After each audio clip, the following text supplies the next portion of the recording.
wonderful life. We begin our story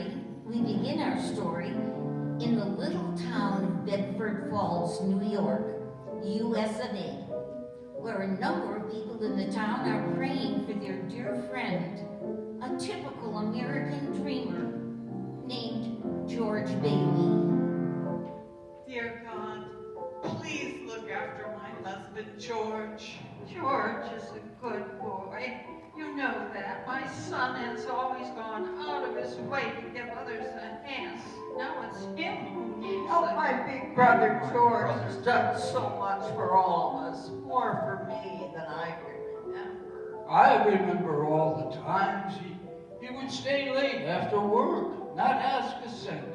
The world needs more like George Bailey. George Bailey never thinks about himself. I wouldn't have a roof over my head if it wasn't for him. If it wasn't for him, I would have given up a long time ago. All I think about is myself. I must have taken the last cent he had. He had no sense of business, that George Bailey, just like his father. None of the Baileys ever had any business sense. It's his own fault if he wasn't prepared for times like these. At times like these, I can't help think, but it's all my fault.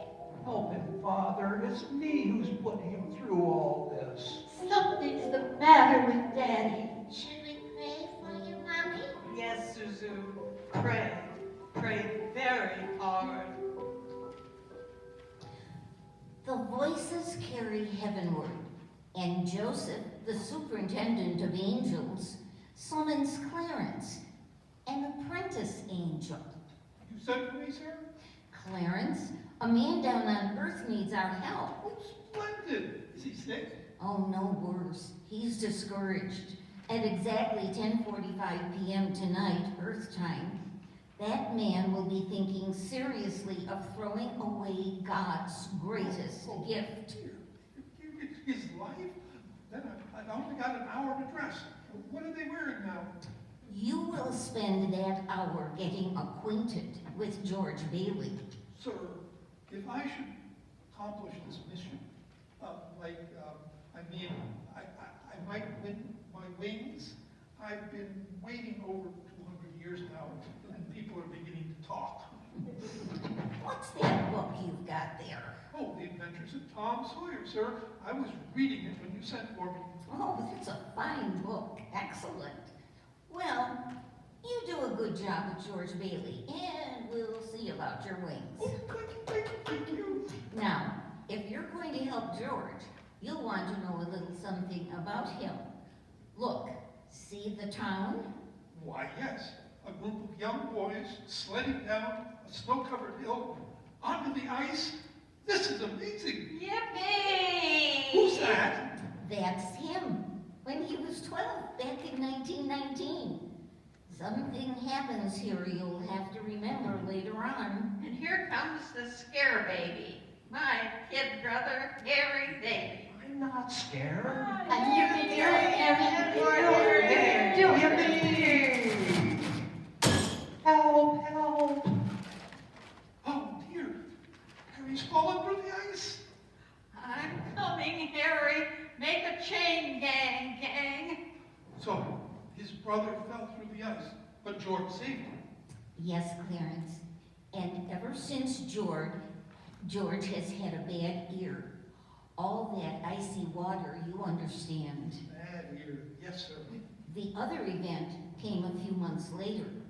George took an after-school job at Old Man Gower's drugstore. It's me, Mr. Gower. George Bailey. You're late. Yes, sir. Hello, George. Hello, Mary. Hello, Violet. 2 cents worth of shoelaces, Violet? Mary was here first. I'm still thinking. Shoelaces? Please, Georgie. I like him. Oh, you like every boy. What's wrong with that? Here you are. Bye, Georgie. We'll see you later, Mary. Make up your mind yet, Mary? I'll take chocolate. With coconuts? I don't like coconut. You don't like coconuts. Say, brainless, don't you know where coconuts come from? Look at here. From Tahiti, Fiji Islands, the Coral Sea. What's that you've got there? A new magazine? I never saw it before. Of course you never. Only us as explorers can get it. I've been nominated for membership in the National Geographic Society. Let me get your ice cream. Is this the ear you can't hear on, George Bailey? I'll love you till the day I die. I'm going out exploring someday. You watch, and I'm going to have a couple of harems and maybe 3 or 4 wives. Wait and see. Well, George, Yes, sir. you're not paid to be a canary. Yes, sir. Goodbye, George. Bye, Mary. What was that piece of paper George just picked up? It's a telegram for Mr. Gower. He found out this morning that his son died of influenza. Oh, how awful. Yes, and he spent the afternoon drowning his grief in whiskey. Mr. Gower, do you want something? Anything? No, Anything I can do back here? no. Look at them, sir. What's this bottle, Mr. Gower? Never mind that. Take those pills over to Mrs. Blades. Yes, sir. They have diphtheria there, haven't they, sir? Is it a charge, sir? Yes, Charge. Mr. Gower, I think? Oh, get going. Yes, sir. Mr. Gower? What is it? Mr. Gower, that bottle you used, you put something wrong in those capsules. Who do you think you're talking to? You're hurting my sore ear. Did you hear what I said? Now get out of here. Oh, Mr. Gower, you don't know what you're doing. You put something wrong in those capsules. I know you're unhappy. You got that telegram and you're upset. It wasn't your fault, Mr. Gower. But look, Mr. Gower, look. This bottle you use, this bottle, you make up the capsules. It's poison. Poison? Don't hit my sore ear again. Oh, poison? Oh, George. All I wanted was to make sure, Mr. Gower, I won't tell anyone. I know what you're feeling. I won't ever tell a soul. Hope to die, I won't. Oh, George. Did he ever tell anyone about those pills? Not a soul. Did he ever marry that girl? Did he ever go exploring? Well, we'll get there soon enough, Clarence. When George Bailey grew up, he wanted to go to college, but there just wasn't the money. So he worked 4 years in the Building and Loan Association. Building and Loan Association? Yeah, George's father was in the building and loan business, along with George's Uncle Billy. George, what's the combination to the safe? We wrote it down so you wouldn't forget it. Ah, that's right. Where? Your wallet, Uncle Billy. Ah, thanks. He's a lovable fellow, just forgetful, that's all. Who's that? That's Henry F. Potter, the richest and the meanest man in all the county. Peter Potter's here. Mr. Bailey. Mr. Bailey. Mr. Bailey. There is nothing quite so loathsome as a family business. Now, Peter, you know what I'm here for. I'm on a very tight schedule, a family to evict at 3. Okay, Mr. Potter, here's the thing. I just need a little more time. Just 30 short days. I'll dig up that 5,000 somehow. Have you put any real pressure on those people of yours to pay their mortgages? I can't do that. These families have children. They're not my children. But they're somebody's children, Mr. Potter. Are you running a business or a charity war? Well, all right. Not with my money. Mr. Potter, what makes you such a hard skull character? You have no family, no children. You can't begin to spend all the money you've got. So, I suppose I should give it to miserable failures like you. You and that idiot brother of yours to spend for me. He's not a failure. You can't say that about my father. George. You're the biggest man in town, bigger than him, bigger than anybody. Oh, all right, son. All right. Thanks. I'll talk to you tonight. Don't let him say that about you, Pop. Tonight. What kind of business are you running here? Good God, man. George worked for his father, saving enough to see him through the university. That summer, though he was going to Europe, Old Man Gower surprised him with the gift of a great big suitcase. On his way home from the store, he ran into his friends, Ernie the cab driver and Bert the cop. Hey, Ernie. Hiya, George. Hey, Bert. Hey, George, what's the suitcase for? I'm the richest tourist today. How about driving me home in style? Sure, Your Highness. Up in the cab. And for the carriage trade, I puts on my hat. Good afternoon, Mr. Bailey. Looks like you're ready to go out of here. Hello, Violet. Hey, you look good. That's a sudden dress you got on there. Oh, this old thing?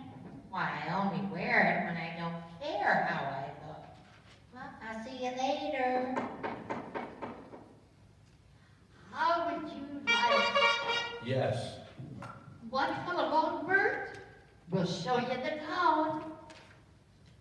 No thanks. I think I'll go home and see what wife's doing. Family man.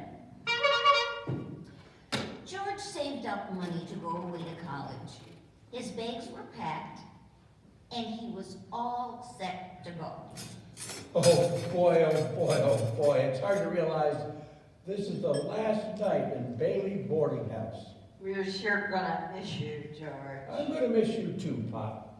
What's the matter? You look tired. Oh, I had another tussle with Henry Potter today. Oh.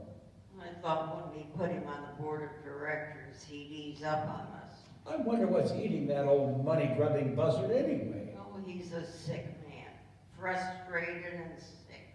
Sick in his mind, sick in his soul, if he has one. Hates everybody that has anything he can't have. Hates us, mostly. Hey, George, can I borrow your tuxedo studs? Yes, help yourself, Jerry. Well, where are they? In your suitcase? I'm not taking a tuxedo on a cattle boat, you know. Say, where'd you get that fine piece of luggage anyway? Ah, Mr. Gower, going away present.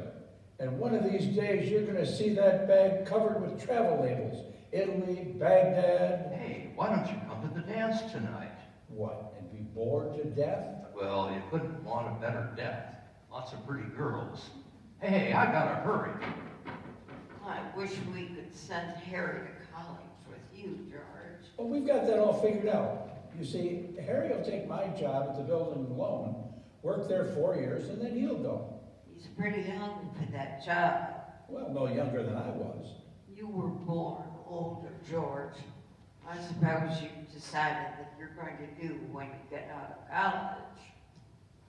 Well, you know what I've always talked about, building and loans, designing new buildings, planning modern cities. Still, after that first million, after you're 30, I'll settle for half that in cash. of course, it's just a hope. But you wouldn't consider coming back to the building alone, would you?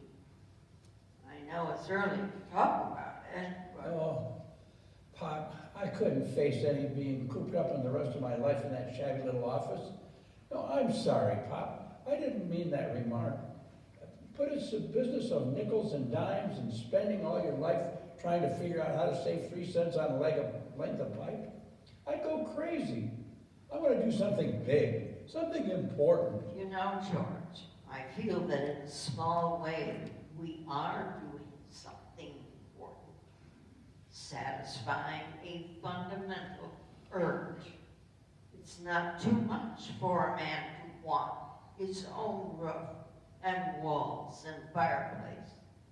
And we're helping him to get those things in our shabby little office. Oh, I know, Dad. I wish I felt, but I've been hoarding pennies like a miser in order to, most of my friends have already finished college. I just feel like if I don't get away, I'll bust. Yes, you're right, boy. This town is no place to live if you aren't willing to crawl to poverty. Go get yourself an education, then get out of here. Oh, I'm glad you see that, what I'm talking about. Say, I'm going down on Old Main Street, last night in town and all. Have a good time, son. Who's that?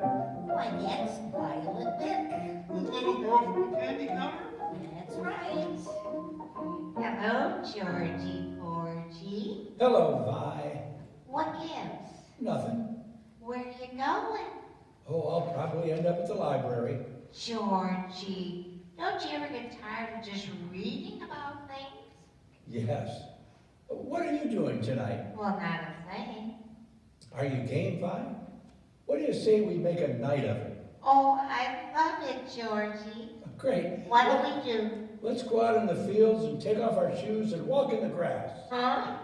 Yeah, then we'll go up to Stewart Lake. It's beautiful up there in the moonlight, and we can swim.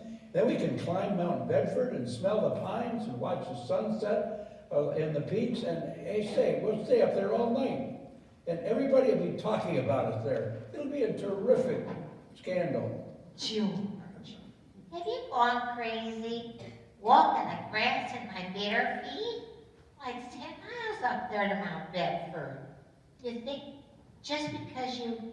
Oh, Okay, just forget the whole thing. Forget about what, Oh, George? nothing, Sam. You remember Mary, don't you? Hi, George.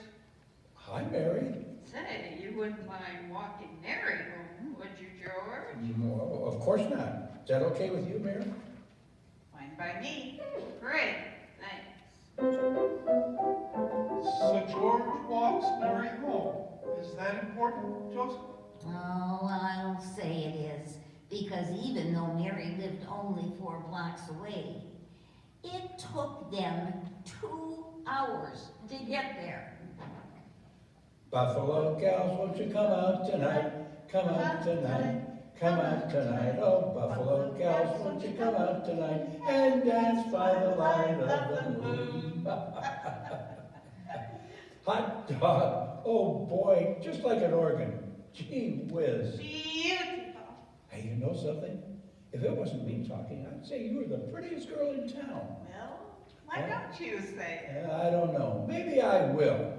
How old are you anyway? 18. 18? Too young or too old? Oh, no, just right. Your age fits you.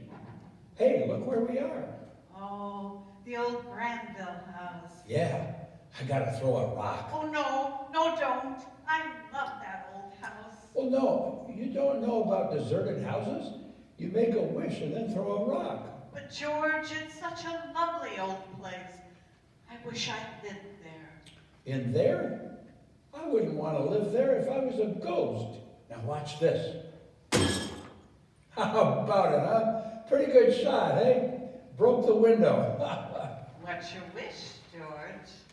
Well, not just one wish, a whole hatful, Mary. I'm shaking off the dust of this crummy little town off my feet, and I'm going out to see the world. Italy, Greece, Parthenon, and the Colosseum. Then I'm coming back here and go to college and see what they know. And then I'm going to build things. I'm going to build airfields, and I'm going to build skyscrapers 100 stories high. I'm going to build bridges a mile long. And then I'm going to... Hey, what are you going to throw a rock to? Hey, that's pretty good. What'd you wish for, Mary? Oh, no. If I tell you, it may not come true. Hey, come on, Mary. What did you wear, huh? What do you want? You want the moon? All you gotta do is say the word now. Okay, the moon. I'll take it. And then what? Then what? I'll throw a lasso around it and I'll pull it down. Then you could swallow it and dissolve it, see? And then all the moonbeams would shoot out of your fingers and toes and the ends of your hair. And am I talking too much? Yes. Why don't you kiss her instead of talking her to death? Who's that? Old man Collins on his front porch.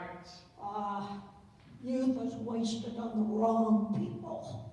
Hey, hold on. Hey, mister, come back out here. I'll show you some kissing that'll put your hair back on your head. Come back here. George. Uncle Bailey? George, get in the car quick. Your father's had a stroke. I'm sorry, Mary, I've got to go. George's father died that night, Clarence. So of course, George couldn't go to Europe. But that fall, just as he was ready to leave for college, the directors of the building and loan held a meeting. They were going to appoint a successor. I want the board to know that George gave up his trip to Europe to help straighten things out here these past few months. And it was greatly appreciated. I think that's all we'll need you for, George. Good luck to you at school. I know you're anxious to make a train. Yes, I have a taxi waiting downstairs. Mr. Chairman, I'd like to get to my real purpose. I claim this institution is not necessary to this town. Therefore, Mr. Chairman, I make a motion to dissolve the building and loan and turn its assets and liabilities over to the receiver. It's too soon. After Peter Bailey's death to discuss chloroforming the building and loan, it was his faith and devotion that are responsible for this organization. And I'll go further than that. I'll say to the public, Peter Bailey was the building and loan. Oh, that's fine, Potter, coming from you, considering that you probably drove him to his grave. Peter Bailey was not a businessman. That's what killed him. He was a man of high ideals, so-called, but ideals without common sense can ruin this town. What does that get us? A discontented, lazy rabble instead of a thrifty working class. And all because a few starry-eyed dreamers like Peter Bailey stir them up and fill their heads with a lot of impossible hooey. Now I Hey, just a minute. Now hold on, Mr. Potter. You're right when you say my father was no businessman, I know that. But why he ever started this cheap penny-ante building and loan, I'll never know. But neither you nor anybody else can say anything against his character, because his whole life was, the last 25 years, he and Uncle Billy started this thing. He never once thought of himself, and instead, isn't that right, Uncle Billy? You got that right. But he did help a few people out of your slums, Mr. Potter. And what's wrong with that? Just remember, Mr. Potter, that this rabble you're talking about do most of the working and paying and living and dying in this community. Well, is it too much to have them live and work and pay and die in a couple of decent rooms and a bath? Anyway, my father didn't think so. People were human beings to him, but you warped old, frustrated old man, they're cattle. Well, in my book, he died a much richer man than you'll ever be. I'm not interested in your book. I'm talking about the building and loan. Well, I've said too much. You're the board here. You do what you want to with this thing. But just one more thing, though. This town needs this measly one-horse institution, if not, just to have a place where people can come without crawling to Potter. Come on, Uncle Billy. That's right, George. You told me. Sentimental hogwash. I want my motion taken up right now, and I want you to listen to me. Well, they're just coming out of the board meeting. I'll have to call you back. What happened, George? All we heard was a lot of yelling. Boy, oh boy, Matilda, you should have heard George. Yeah, they're voting us down in there. George, get out of here. You missed your boat trip. You want to miss college too? Don't worry about the board. They're putting us out of business. So what? I can get another job. I'm only 55. Oh, you're 58. George, they voted Potter down. We're still in business. Whoopie, we're still in business. We're still in business. But there's one condition, George. They've appointed you to take your father's place. Appoint me? But I'm going to college. Uncle Billy here, he's your man. You can't keep him, or you can keep him. That's all Now, let's get this thing straight. I'm leaving. I'm leaving right now. I'm going to school. This is my last right. chance. But George, you've got to take it. They'll vote with Potter otherwise. So George didn't go to college? That's right, Clarence. He gave his college money to his brother Harry, and Harry went instead. George waited 4 years more for Harry to come back and take over the building and loan. Then he could still see the world. There she blows. Say, Uncle Billy, you know what the three most wonderful sounds on earth are? Breakfast is served. Lunch is served. Dinner is served. No, no, no. Anchor chains, plane motors, and train whistles. Here's the professor now. Well, if it isn't George Geographic Explorer Bailey. Uncle Billy, you haven't changed a bit. Nobody ever changes around here. You know that. Oh, I'm glad to see you. Say, where's Mother? She's home cooking the fatted calf. Come on, let's go. Oh, wait. This is Ruth Dakin. Ruth Dakin Bailey, if you don't mind. Huh? Well, I wired you I had a surprise. Here she is. Meet the new wife. Well, what do you know? Wife. Well, how do you do? What am I doing? Congratulations. Congratulations, Harry. Why didn't you tell somebody? What's a pretty girl like you doing marrying this two-headed brother of mine? Well, I'll tell you, it's purely mercenary. My father offered him a job. Oh, he gets you and a job. Harry's cup runneth over. Come on, Ruth, let's start ahead. Leave this bags for the fellas. All right. George, about that job. Ruth spoke out of turn. I never said I'd take it. You've been holding the bag here for 4 years, and, well, I won't let you down. And that night, the homecoming for Harry became his wedding party. Uncle Billy familiarized himself with the spirits. Oh boy, oh boy, oh boy, I feel so good I could spit in Potter's eye. I think I will. What do you say? Maybe I should go home. You just point me in the right direction. Right down there. That way, huh? Okay, old building alone, pal. See you later. I'm all right. I'm all right. George, Yeah, I'm down here on the porch, Mother. I just thought I'd get some air. well, how do you like the new sister-in-law? Oh, she's swell. Looks like she'll keep Harry on his toes. Yeah, keep him out of Bedford Falls anyway. George, do you know that Mary Hatch is back from school? Yeah. Nice girl, Mary. Yeah, uh-huh. Oh, stop grumbling. Give me one good reason you haven't called on Mary. Well, Sam Wainwright.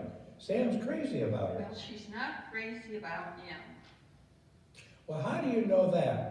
Did she discuss it with you? Besides, Sam is away in New York and you're here in Bedford Falls. And all's fair in love and war. Well, I don't know about war. All right, Mother. I think I'll go out and find the girl and do a little passionate necking. Oh, George. Bye, Mrs. Bailey. By the way, do you want any books at the library? The library? George, you go and see Mary, you here? Hello, George. Hello, Mary. I just happened to be passing by and... Your mother just phoned and said you were on your way over to pay me a visit. My mother called you? Well, what did she know? Well, I didn't tell anybody. I just went for a walk and happened to be passing by. What do you... Went for a walk, that's all. When did you get back? Tuesday. Would you like to come in? Well, I guess since I'm here. Say, where'd you get that dress? Do you like it? Oh, it's all right. I thought you'd go back to New York with Sam and Francie and the rest of them. Oh, I've worked there a couple of vacations, but I don't know. I guess I was homesick. Homesick for Bedford Falls? Yes, and my family and everything. Would you like to sit down? Oh, all right, for a minute. See, I still can't understand it, though. You know, I didn't tell anybody I was coming here. Would you rather leave? No, I don't want to be rude. It was nice about Harry and Ruth, wasn't it? Oh, yeah. Yeah, that's all right. Don't you like her? Well, of course I like her. She's a peach. Oh, it's just marriage in general you're not enthusiastic about. No, marriage is okay for Harry and Sam Wainwright. And you. Mary? Mary, who's out there with you? It's George Bailey, Mother. George Bailey. What does he want? I don't know. What do you want, George? Me? Not a thing. I just came in to get warm. He's making violent love to me, Mother. You tell him to go right back home. And don't leave the house. Sam Wainwright promised to call from New York tonight, didn't he? Your mother needn't... You know I didn't come here for... What did you come here for? I don't know. You tell me. You're supposed to be the one that has all the answers. You tell me. Oh, why don't you go home? That's where I'm going. I don't know why I came here in the first place. Mary, the telephone. It's Sam. I'll get it. Hee-haw. Hello, Sam. How are you? Ah, great. Gee, it's good to hear your voice again. Well, that's awfully sweet of you, Sam. There's an old friend of yours here, George Bailey. You mean old mossback George? Yes, old mossback George. Yee-haw, put him on. Wait a minute, I'll call him. George. He doesn't want to speak to George, you idiot. He does so. He asked for him. George, Sam wants to speak to you. Hello, Sam. Hey, a fine pal you are. What are you trying to do? Steal my girl? What do you mean? Nobody's trying to steal your girl. No. Wait a minute. I want to talk to both of you. Tell Mary to get on the extension. Mother's on the extension. I am not. We can both hear you. George, just put your head a little closer. Okay. There. That's better. We're listening, Sam. I have a big deal coming up that's going to make us all rich. George, you remember that night at Martini's bar when you told me about making plastics out of soybeans? Huh? Yeah, soybeans, yeah. Well, my father checked into it, George. See, and now he's going to build a factory outside of Rochester. How do you like that? Rochester? Well, why Rochester? Well, why not? Can you think of anything better? Oh, I don't know why.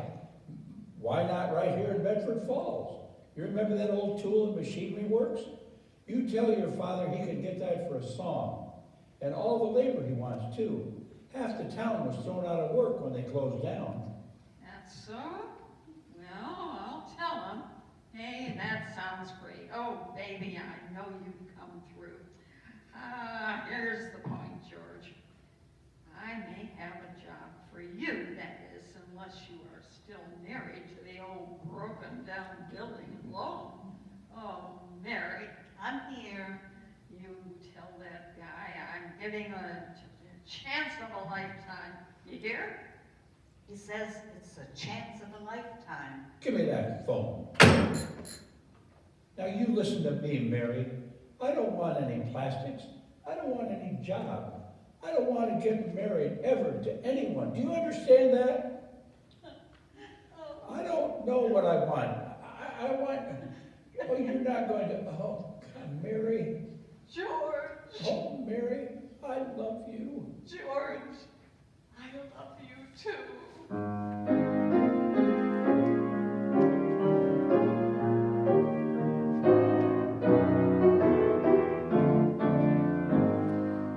George and Mary were married, and following the wedding and reception, George's old pal Ernie, the cab driver, drove the happy couple to the train station. Hey, where are you two going on this year now, honeymoon? Oh, we're gonna shoot the works, Ernie.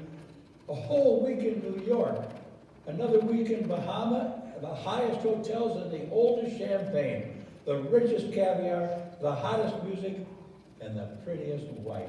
Here's the kitty, Ernie. $2,000. I feel like a bootlegger's wife.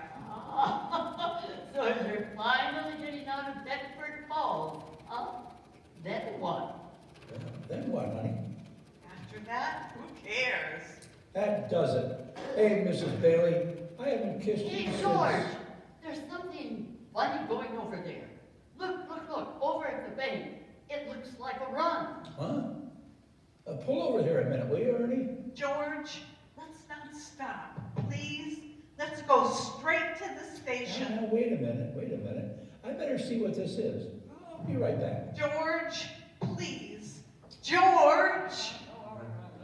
What is this? Bailey? A holiday? Why are the doors locked?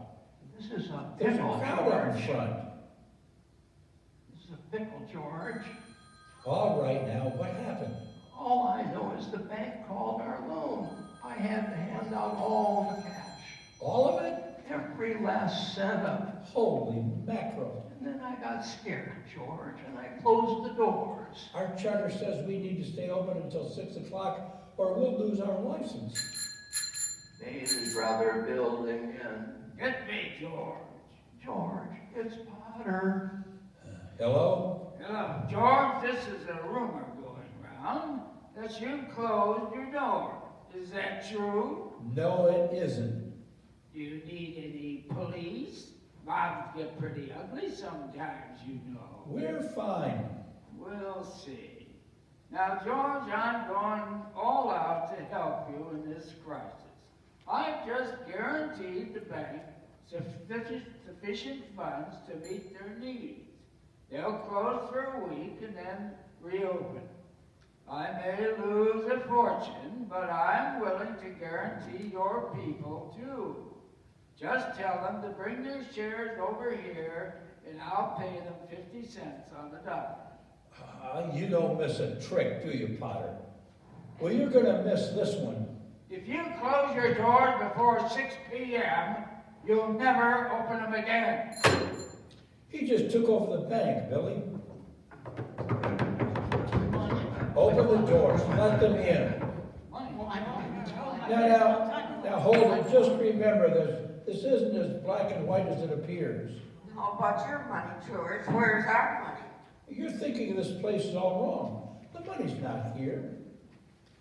Your money's in people's houses, like the Kennedy house and the McLaren house, and in your house and 100 others. Now, what are you going to do? Foreclose on them? I got $242 in here, and $242 isn't going to break anybody. All right, Charlie, all right. Now, you get your money in 60 days. 60 Well, days. that's what you agreed to when you bought your shares. I got my money. Old man Potter's taking over the bank. He'll pay you 50 cents on every dollar. Now, wait a minute. Please, folks, please don't leave. If Potter gets a hold of your shares, he'll be owning this building and loan. He's got the bank, he's got the bus line, he's got the department stores, and now he's after us. because he wants to keep you living in the shacks and paying the kind of rent he decides to charge. And we can get through this all right. We have to have faith in each other. My husband's out of work. We need money. I got doctor bills to pay. I can't pay my kids with faith. How much do you need? We've still got some money. We've got $2,000 from the wedding. Hey, Mary. Hey, everybody, I got $2,000 here. This will tide you over until the bank reopens. All right, Charlie, how much do you need? $242. Oh, Charlie, just enough to tide you over till the bank reopens. I'll take $242. Okay. Uncle Billy, give Charlie $242. All right, okay. Ed, now, how much to get you by? $20, I suppose. Now you're talking. Now, Mrs. Thompson, how about you? But it's your own money, George. Never mind that. How much do you want, Mrs. Thompson? Could I have $17.50? Yeah, bless your heart. Of course you can have it. Uncle Billy, give her $17.50. Pay it back when you can now. All right. Who's next? Look at the clock. Look. 5 seconds. 4 seconds. 3, 2, 1. 6 o'clock. We made it. Lock the door, Uncle Billy. Boy, we're just still in business and we've got $2 left. Bailey Brothers building it. Just a minute, George. There's a call for you. Look, will you get my wife on the phone? She's probably over at her mother's. Mrs. Bailey is on the phone.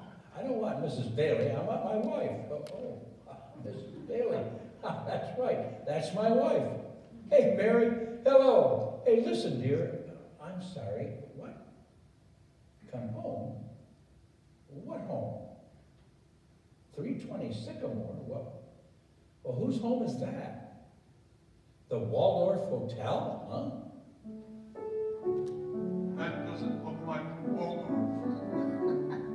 Oh, no. Number 320 Sycamore was the old Granville house, the one George and Mary threw rocks at and made wishes. Mary had prepared the house, including a turkey dinner, romantic decorations, and even a marriage bed. Welcome home, Mr. Bailey. Well, I'll be. Remember the night we broke the windows in this old house? This is what I wished for. Darling, you're wonderful. Yes, sir, that's where they spent their honeymoon. That's where they spend their lives together. Mary made the leaky old house a home, while George toiled away at the building and loan office, providing houses for people like Giuseppe Martini. Hey, Martini, you renting a new house? Rent, you hear that, Mr. Bailey? I own this house. Me, Giuseppe Martini. I own my own house. No more we live like a pigs in Potter's field. We have something for you and your family, Mr. Martini. George and I bring something for all the new owners. For the Martinis, Maria, come quick. At first a housewarming gift. Bring it the kids. Bread, so that this house may never know hunger. Salt, that life may always have flavor. And wine, that joy and prosperity may reign forever. Enter the Martini Castle. Bailey homes were popping up all over the place, mostly owned by people that used to live in Potter's Field. Potter had just about enough of that. So after a couple of years, old man Potter decided to call out George into his office. Sit down, George. Sit down. Have a cigar. Thank you, sir. George, I'm an old man, and most people hate me, but I don't like them either, so that makes it all even. You know just as well as I do, I run practically everything in this town, but the building and Bailey Building and Law. You know also that for a number of years, I've been trying to get control of it. or kill it, but I haven't been able to do it. If you have beaten me, George, and that takes some doing. Take during the Depression, for instance. You and I were the only ones that kept our heads. You saved the building alone. I saved all the rest. Yes, well, most people would say you stole the rest. The envy ones say that, George, the suckers. Now let's look at your side.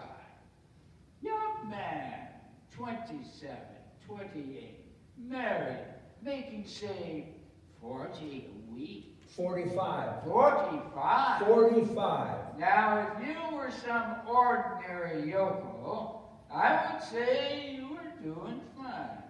But George Bailey is intelligent, ambitious.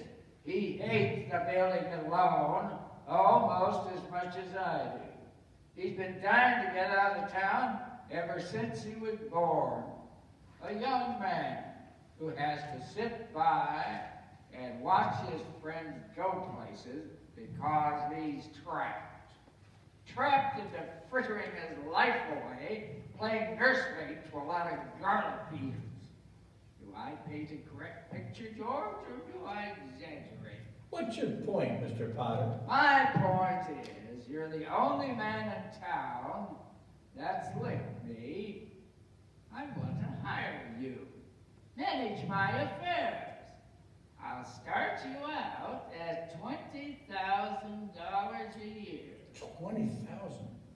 $20,000 a year? You wouldn't mind living in the nicest house in town, buying your wife a lot of fine clothes, a couple of business trips to New York a year, or maybe once in a while to Europe. You wouldn't mind that, would you, George? Would I? You're not talking to somebody else around here, are you? Are you talking to me? I'm George Bailey. Don't you remember me? The building and loan, remember? Yes, George Bailey, whose ship has just come in, provided he has brains enough to climb aboard. Well, what about the building and loan? Oh, confound it, man. I'm offering you a 3-year contract at $20,000 a year. Is it a big deal, or isn't it? Mr. Potter, I know I ought to jump at the chance, but I wonder if you might give me 24 hours to think about it. Sure. You go home and talk to your wife. Yeah, I'd like that. In the meantime, I'll draw up the papers, and soon you'll be managing my affairs. Your affairs? No. The answer's no. Doggone it. You sit around here and you spin your little webs and you think the whole world revolves around you and your money. Well, it doesn't, Mr. Potter.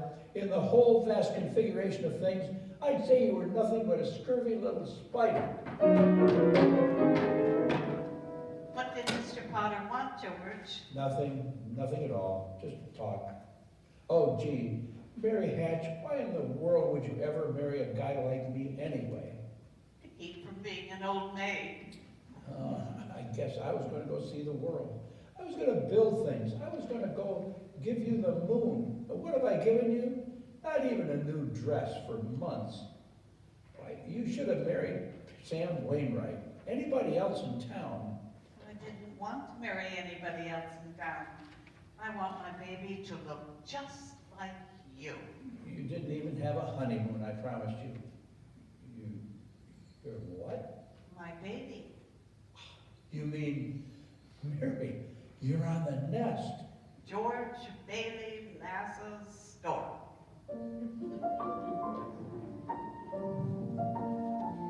Well, Mary had her baby, a boy.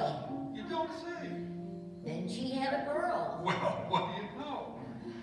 Night after night, George would come home late from the office. Things weren't good with the building and loan. Potter was really bearing down hard. Then came the war. Mary had another baby by then, but still had time to run the USO. Gower and Uncle Billy sold war bonds. Violet entertained the troops. Bert, the cop, was wounded in North Africa. He got the Silver Star. Ernie, the taxi driver, parachuted into France. Harry Bailey topped them all, a Navy flyer. He shot down 15 planes, 2 of them as they were about to crash into a transport full of soldiers. Yes, but George, what about George? George, 4F on account of his ear. George fought the Battle of Bedford Falls, air raid warden, paper drives, scrap drives, rubber drives. On VE Day he swept and prayed. VJ Day he wept and prayed again. We're getting pretty close to today, aren't we, sir? Yes, Clarence, you know now almost everything you have to know about George Bailey.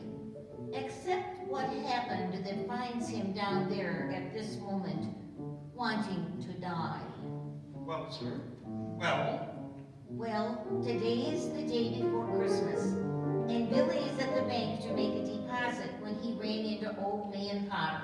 Well, Mr. Henry F. Potter, come to the bank to deposit some more loot, huh? Sure, you old fool. But how do you like the news in the paper, Mr. Potter? Harry Bailey wins Congressional Medal of Honor. Just can't keep those Bailey boys down, can you? Let me see that paper. Here you go. So, I'm sorry I can't chat, you old thief. Gotta make a deposit. Good morning, Mr. Bailey. Good morning, Horace.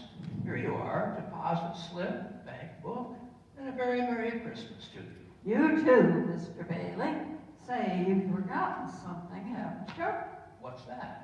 You want to make a deposit? Well, certainly. Well, it's customary to bring the money with you. It's gone. Where did I put it? Where did I put that money? Oh, a terrible thing, Clarence, terrible. Uncle Billy couldn't find the money because the envelope with the $8,000 was folded up in that newspaper he gave to old man Potter. At the same time as Billy started looking for the deposit, Violet came to visit George at the building and loan. Oh, hello, Vi. Suppose you're getting ready and set back at the house for the party tonight. You know you're invited. What's wrong? You see right through me, don't you? How much do you need? Why, I hate doing this to you, George. But I won't be asking you for any more after this. Are you planning on robbing a bank, Vi? I'm going to Manhattan. Oh, what's in Manhattan? Boy, everything's in Manhattan. A new start, at least. That's a big step, Vi. What's the matter with starting a new life right here in Bedford Falls? Oh, well, I'll be. Never thought I'd hear that from you, George Bailey. I thought you hated this place. I did. But this town has a certain charm of its own. You should give tours, maybe. Yeah, maybe I'm thinking of you. Violet, Manhattan is a big place to take on your own. I've made the decision. There's a midnight train tonight, and I plan to be on it. Takes a lot of courage to leave your home and start all over again. Here's some dough. Oh, no, George, don't. Well, what do you want to do? Hock your furs in your hat? Want to walk to New York? You know they charge for meals and rent up there the same as they do here in Bedford Falls. Oh, yeah, sure. It's a loan. It's my business, building and loan. Besides, you'll get a job. Good luck to you. Oh, I'm so glad I know you, George Bailey. Say hello to New York for me. Merry Christmas, George. George. Uncle, what's going on? The bank examiner's coming today and Today, yeah, he wants the accounts payable. What's the matter with you? money, the 8,000, What, Uncle Billy? What happened to it? I don't know. I was going to deposit it, and when I went to the bank, I didn't have it. Well, the first place you look is in your coat pocket. I told you to put it there when you left. Oh, I'm no good to you, George. I'm no good. Uncle Billy, we've got to find that money. Think. I can't think anymore, George. It hurts. Where's that money, you stupid, silly old fool? Do you realize what this means? It means bankruptcy and scandal and prison. One of us is going to jail. Well, it's not going to be me. Hello, darling. Hello, Daddy. Daddy, did you bring the wreath? What wreath? The Merry Christmas wreath for the Oh, window. I left it at the office. Is it snowing? Yeah, it just started. Where's your coat and hat? Left them at the office. What's the matter? Nothing's the matter. Everything's all right. Isn't it wonderful about Harry? We're famous, George. I'll bet I had 50 calls today about the parade, banquet. Your mother's so excited, she can hardly. Must she keep playing that? I have to practice for the party tonight, Daddy. Mommy says we can stay up until midnight and sing Christmas carols.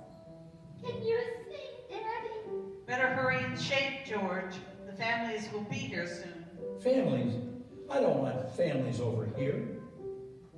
Excuse me.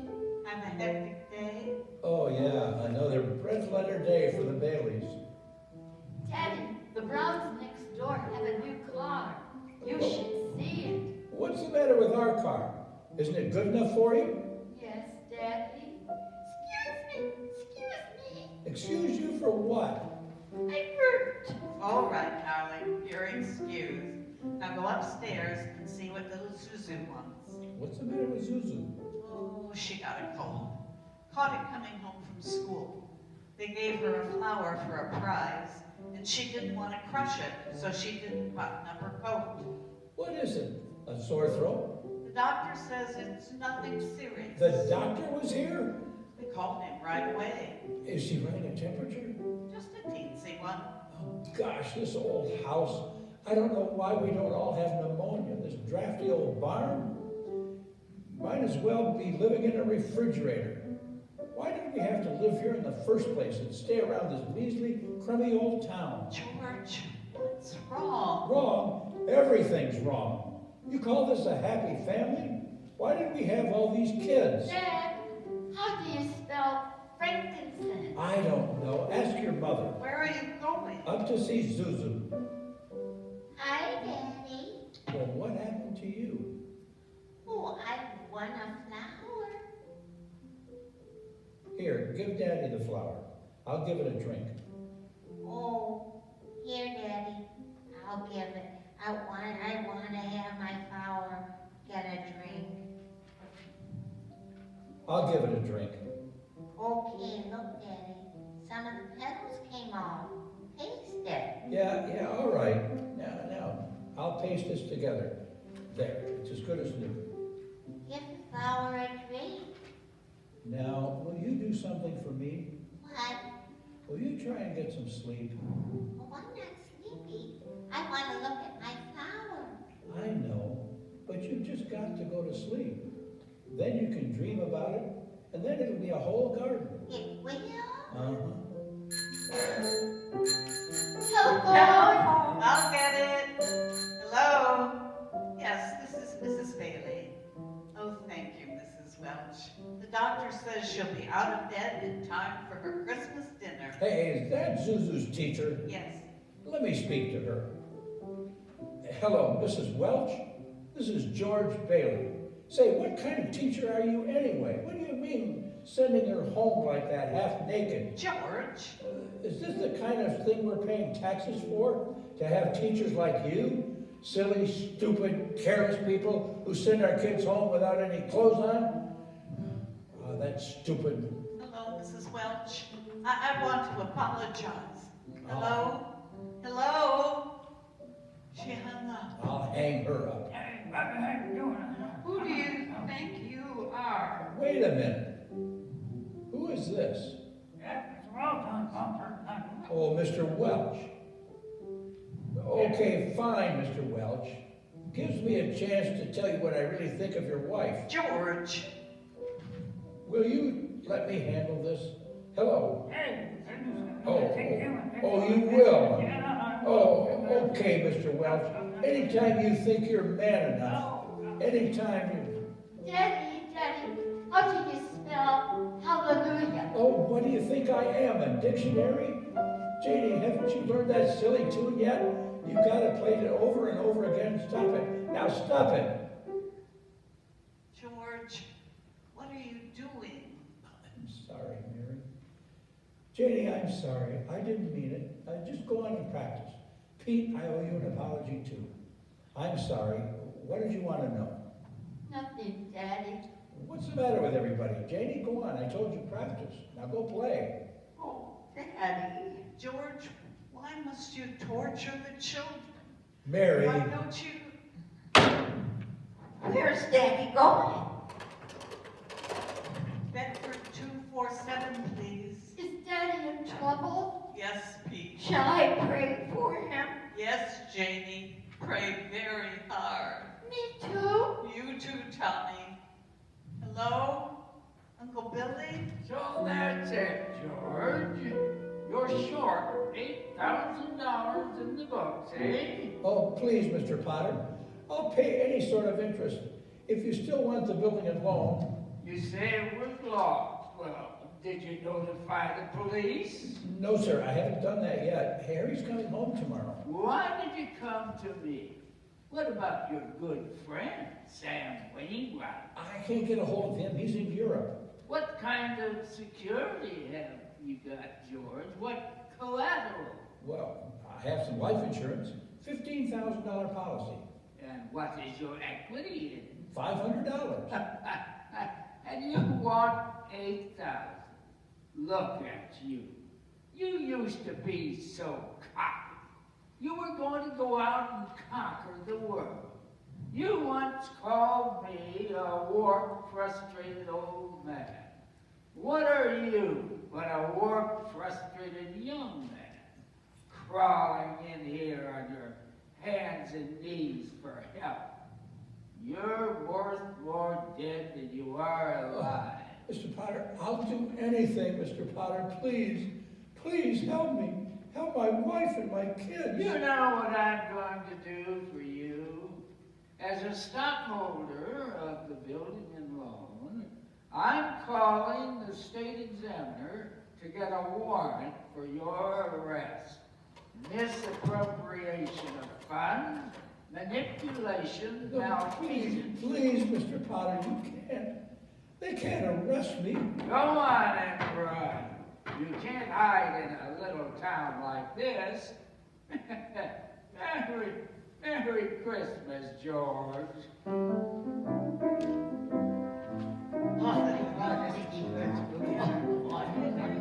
Merry Christmas. I'm glad you called. How about some of that good spaghetti? Oh, we got everything. Where's George, sir? Where is he? Well, after running out of Potter's office, George ended up at Martini's bar. He's had a couple of drinks, Clarence. He's just sitting there. What's he saying? Who's he talking to?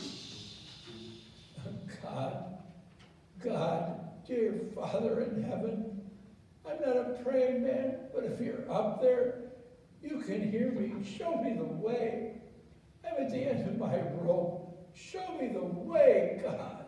You all right, George? You want somebody to take you home? Why are you drinking so much, my friend? You're not looking too good.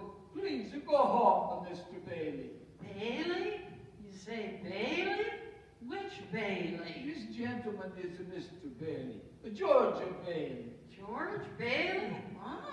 And the next time you talk to my wife like that, you'll get worse. It isn't enough she's slaves teaching your stupid little kids how to read and write. You've got to ball her out. You get out of here, Mr. Welch. You hit my best friend. You get out. All right, all right. Mr. Bailey, you okay? Yeah, who was that? That was Mr. Welch. But don't worry, he don't come at this place no more.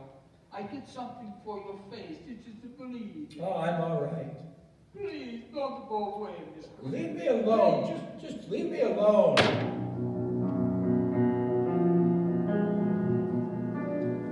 George is now headed to the bridge, Clarence. Can you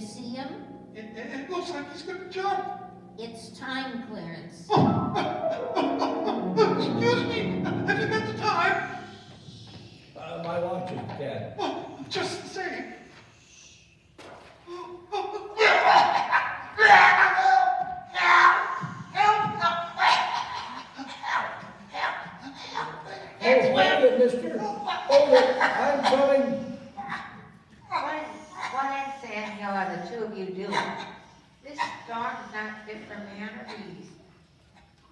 Now get out of that water. Are you two all right? Do you need a doctor? No, I'm all right. No, I'm fine. This underwear, I didn't have time to get anything stylish. My wife gave it to me on my last birthday. I passed away in it. Passed away? Oh, I see Tom Sawyer's dried out too. Who? My book.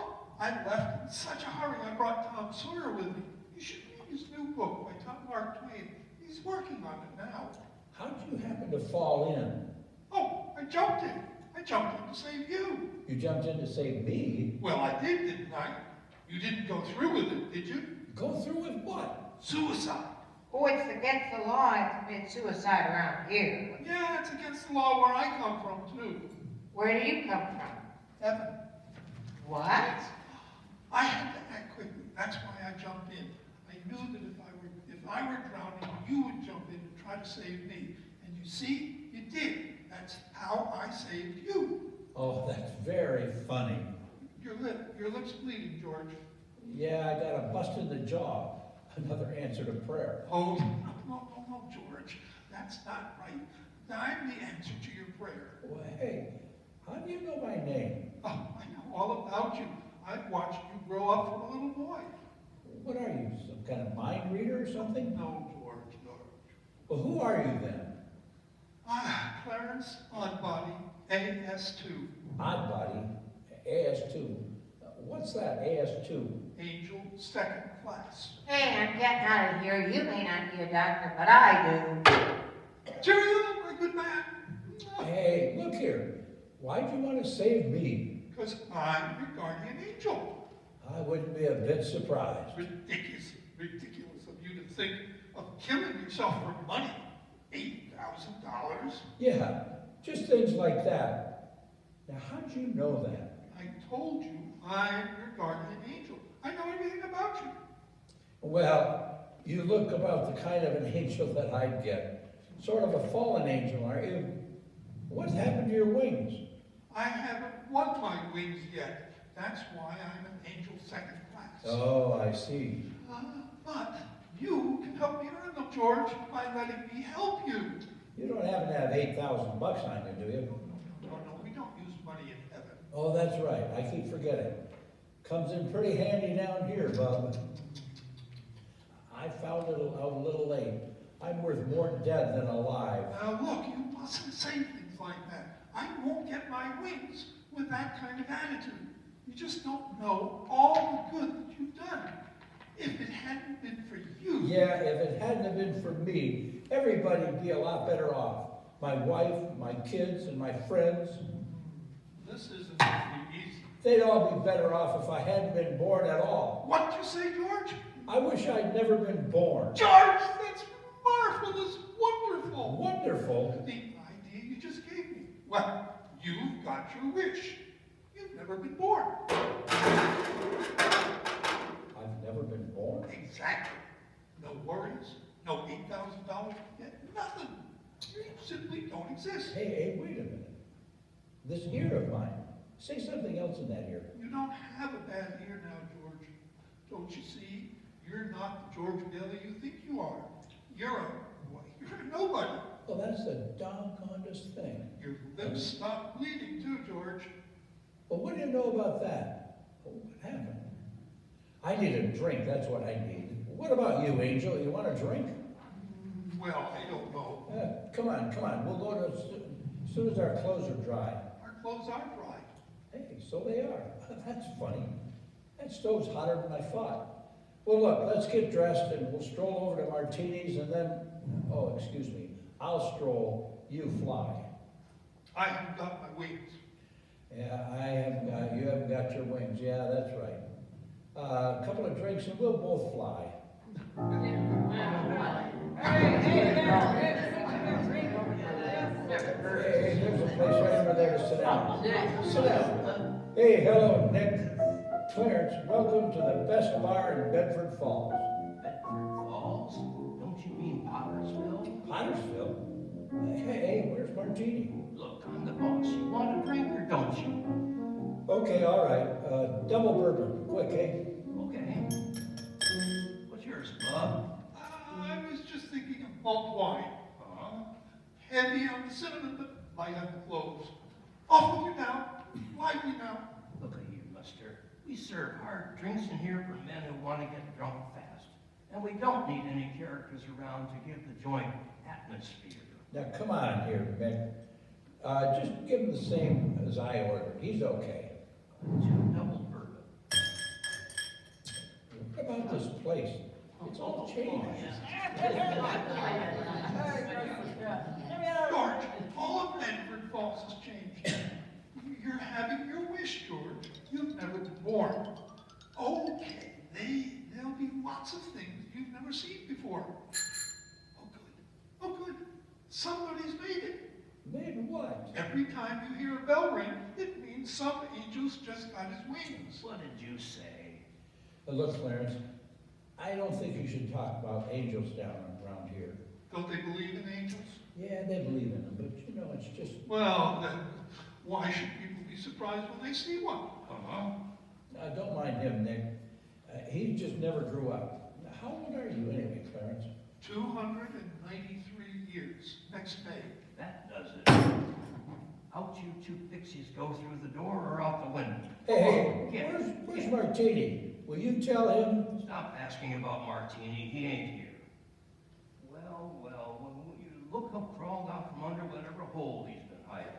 Hey, that's Mr. Gower from the Hey, drugstore. Rummy, didn't I tell you never to come panhandling around here? George, look. Mr. Gower? Hey, Mr. Gower, this is George Bailey. Don't you know me? Buy me a drink, mister. Just one drink, mister. Binky, throw the rummy out. You got it.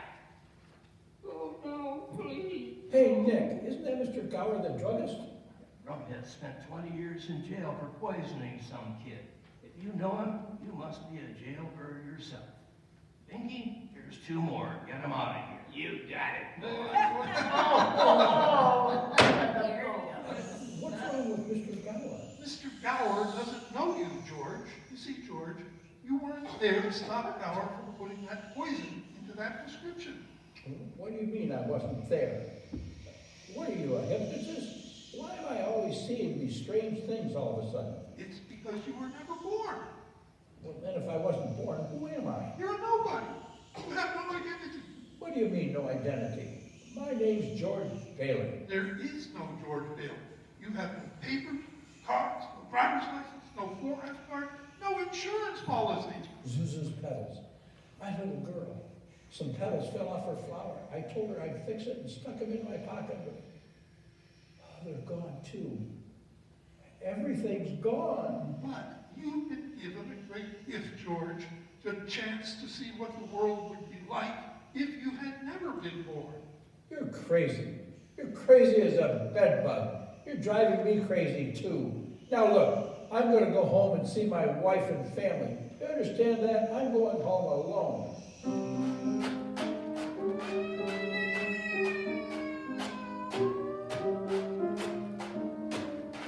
You know the drill. Hands behind your back, sister. Keep your hands off me. Why don't you bust somebody else for a change? Hey, officer. Where's the building and loan moved to? Building what? The Bailey Building and Loan. It was right up there. They went out of business years ago. Now all that's left is this burlesque house. Not so fast, Piper. I'm no Piper. Hey, Violet. Hey, listen. That's Violet Bick. Oh, I know. Believe me, I know. I know that girl. Who doesn't? Now get out of our way. Taxi. Hey, Ernie, take me home. I'm going off my nut. Where do you live? Ah, now doggone it, Ernie, don't you pull that stuff. You know where I live, 23 Sycamore. Oh, Hurry up. Andy. 320 Sycamore. Yeah, now hurry up. Zuzu's sick. All right. Look here, Ernie, straighten me out here. I've had some bad liquor or something. Listen to me. Now, you're Ernie Bishop and you live at Bailey Park with your wife and kid. That's right, isn't it? You seen my wife? Seen your wife? I've been to your house 100 times. Look, Bud, what's the idea? I live in a shack in Potter's Field, and my wife ran away 3 years ago and took the kid. And I ain't never seen you before in my life. Okay, just step on it. Just get me home. Is this the place? Of course it's the place. Well, this house ain't been lived in for 20 years. Mary, I'm home. Petey, Tommy, Janet, Zuzu. Where are you? They're not here, George. You have no children. Where are they, Clarence? What have you done with them? All right, put up your hands. What is this? No fast moves. Come out of here. Bert, thank heaven you're here. Bert, what's happened to this house? Where's Mary? Where's my kids? Watch him, Bert. Watch him. Come on. I'm going to take you down to the station. Bert, now listen to me. That's that fellow over there. He says he's an angel. He's tried to hypnotize me. Don't make me use my nightstick. Bert, I hate to do this, but... George, run! George, run!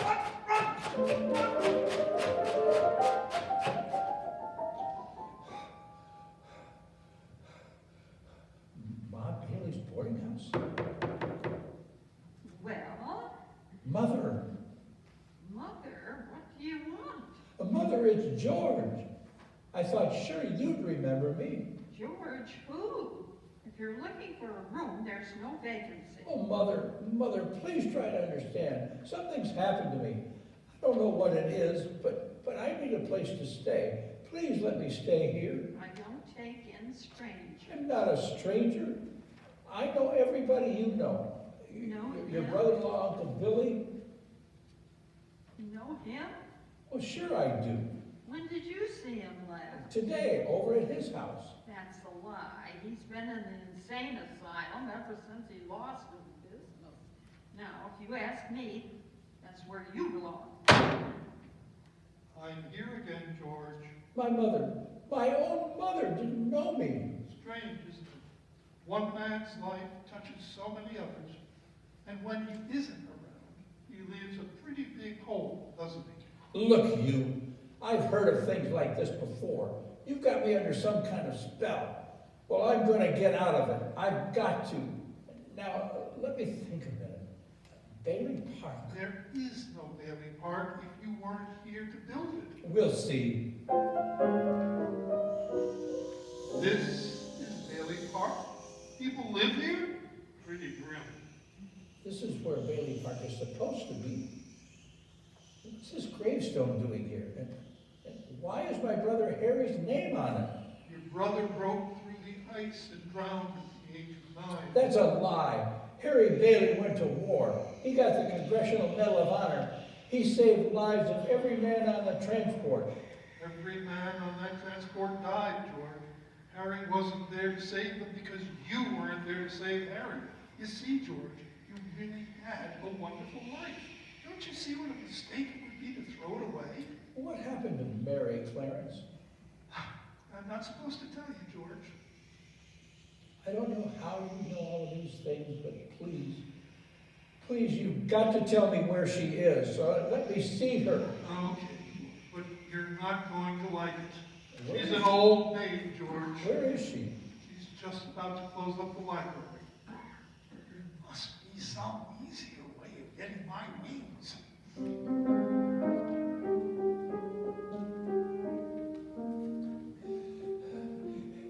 Is the library closed? It's Christmas Eve. We can't stay open all night. Mary, I'm sorry. How do you know my name? All I need is a couple of minutes.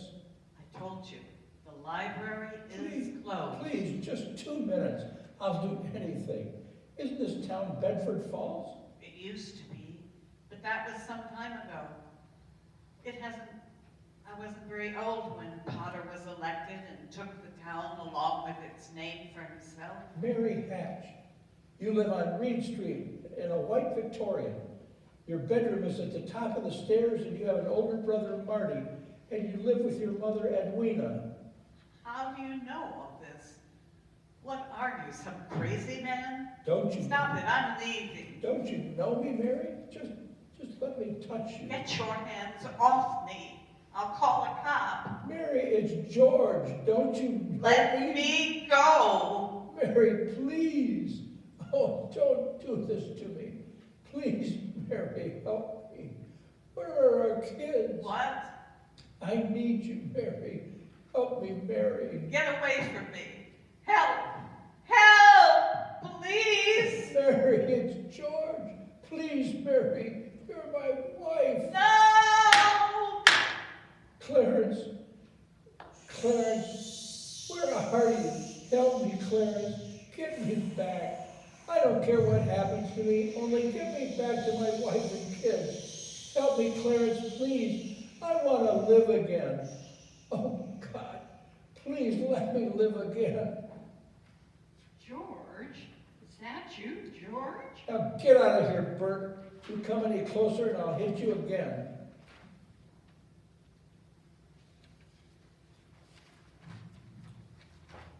Come on, George. George, Bert, you know me. What Sam Hill are you talking about, George? Hey, Bert. Bert, I'm alive again, Bert. You sure you're all right? Yeah, your mouth's bleeding. It is? Hey, my mouth's bleeding. Bert, look at the blood coming out of there, would you? Zuzu's petals. Zuzu's petals, they're here. What do you know about that? Merry Christmas, Bert. Well, Merry Christmas. Get in the car, I'll drive you home. Will you, Bert? Will you do that? Turn right, the siren wide open. Yay! Merry Christmas, Bedford Falls. Hey, Merry Christmas, you wonderful old building and loan. Merry Christmas, Mr. Potter. Yippee!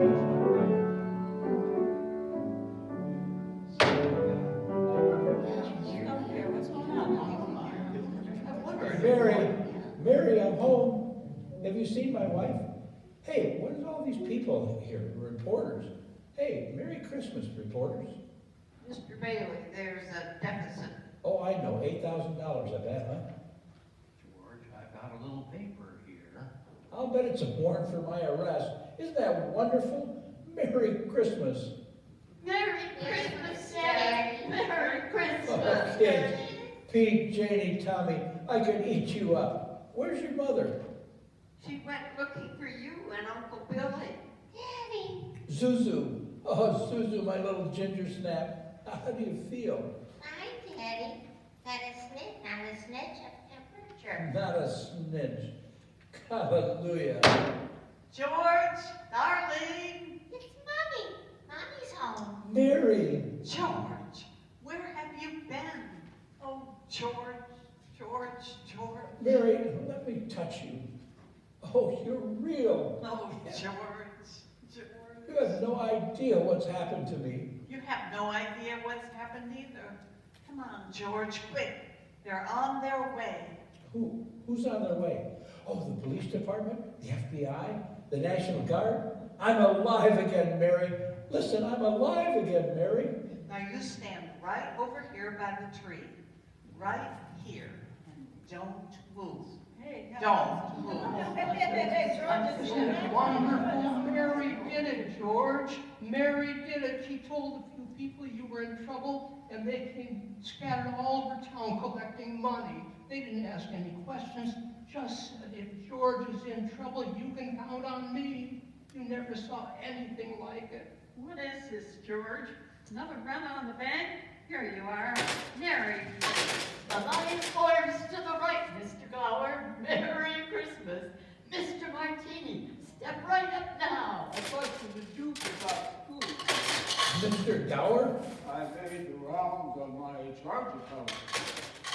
Violet, Vic. I'm not going to go, George. I changed my mind. I wouldn't have a roof over my head if it wasn't for you, George. Here you go, $142. I've been saving this money for divorce, if I ever get a husband. Merry Christmas, George. Merry Christmas, Mother. Merry Christmas, everyone. Merry Christmas. Christmas. Oh, just a minute. Quiet, everybody, quiet, quiet. A telegram from London. Oh, London. Mr. Gower cables, you need cash. Stop. My office instructed me to advance you up to $25,000. Stop. Hee-haw and Merry Christmas. Sam Wainwright.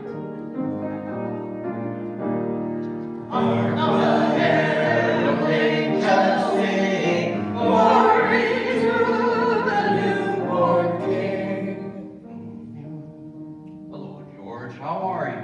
Harry, Harry! Welcome, Harry. Look at Harry, that. looks like I got here too late. Mary, I got here from the airport as quickly as I could. The fool flew all the way up here in a blizzard. Hi, Harry. How was your banquet in Washington? Oh, I left right in the middle of it as soon as I got Mary's telegram. How about some wine? Good idea. A toast to my big brother George, the richest man in town. Hey, cheers. Should old acquaintance be forgot and never brought to mind? What's this book, George? Tom Sawyer. Look, there's an inscription. George, remember, no man is a failure who has friends. Thanks for the wings. Love, Clarence. What's that? Oh, that's a Christmas present from a very dear friend of mine. Look, Daddy. Teacher says every time a bell rings, an angel gets his wings. That's right. That's right. Atta boy, Clarence. Should old acquaintance be forgot and never brought to mind?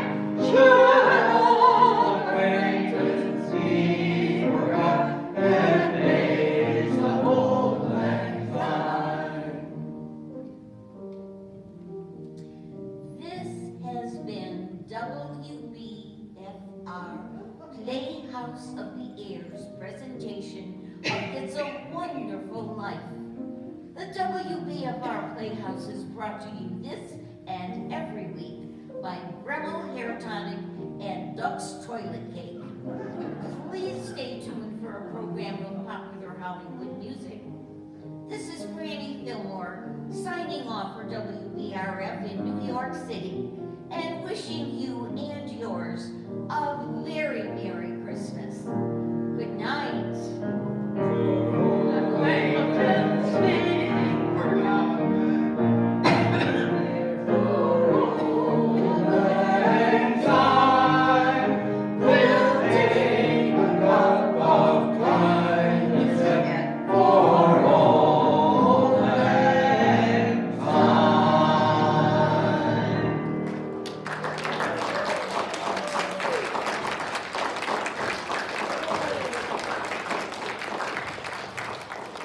Thank you, everyone, for coming tonight. I want to make sure that you see all of the faces that go with your program here. Vern Stillwell will start at this end, playing Mr. Potter, Mr. Gower, Mr. Martini, and others. Next to him, David Dunstone, playing Uncle Billy, Harry, and others. David Dunstone. Carol Payne Smith, playing both sexes here tonight, as Bert the Cop, and Ruth and Rose Bailey, Ruth Dakin Bailey, all kinds of people. Carol Payne Smith. Our announcer, Franny Fillmore, and also Joseph in heaven. Sherry Schott. Next to Sherry, we have Jay Parsons, who played Clarence the Angel, of course. Jay Parsons. And Dick Rolfe playing George Bailey tonight. Dick Rolfe. And of course, George has to have a Mary. Mary Bailey played by Marge Leitner. One of our newest members. Welcome, Marge. Okay, then behind Marge, we've got Jerry James, who played some of the kids and some of the bank people and all sorts of people. So, Jerry James. Next to her, Jeanette Garber. Jeanette played Violet Vick and many other roles tonight. Jeanette Garber and Allie Markley, multiple roles, including some adorable children tonight, Ellie and Marceline. And then, of course, all helping things move along and sounding beautiful as always on the piano, Nancy Ford Charles. And Nancy had a couple of cameo lines as well, so thank you so much for joining us. We have a lot of fun doing this. This was a huge challenge to take this time around, doing a full production, a full story. So we hope you have a wonderful Christmas and a Happy New Year, and have a good night. How about a round of applause for Nancy Carter? Bravo! Bravo!